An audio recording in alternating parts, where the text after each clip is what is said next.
সুধী বন্ধুরা, গল্প শুনুন চ্যানেলে আজ আমরা শুনব গোপাল ভাঁড়ের একটি মজার গল্প।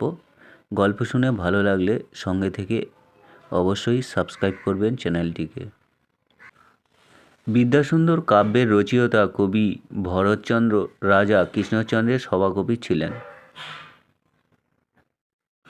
আদি রস পরিবেশনের ব্যাপারে তার সমকক্ষ সেই সময় কেউই ছিল না।